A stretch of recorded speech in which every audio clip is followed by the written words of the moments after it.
carane ulur seledri. Oke, bolo sore iki tak spill carane ulur seledri. Dadi iki mindane seledri sing wis anane akeh iki tak jibuki teko nggon polybag ngene iki ya. Dadi iki demen bibite gur cilik kae iki wis akeh nah ngene iki dadi dijipuk sing cilik-cilik. Sing penting katut oyote bro nek seledri iki katut oyote sithik ngene wis gelem urip. Lah nek jare wong Jawa iki nek sing ngepekne wene udu sing duwe seledrine mati tapi gur mitos ya ora sah percaya.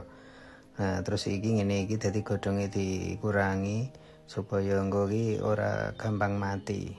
Terus lanjut ini iki kita epekne iki enek siji sing gedhe iki tak ulurne sisan dadi iki engko gen babar meneh.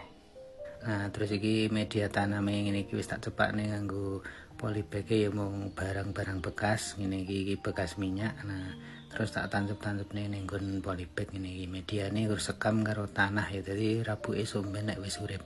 Nah, hasilnya ngene iki ya, Bro. Dadi simple, gampang uripe.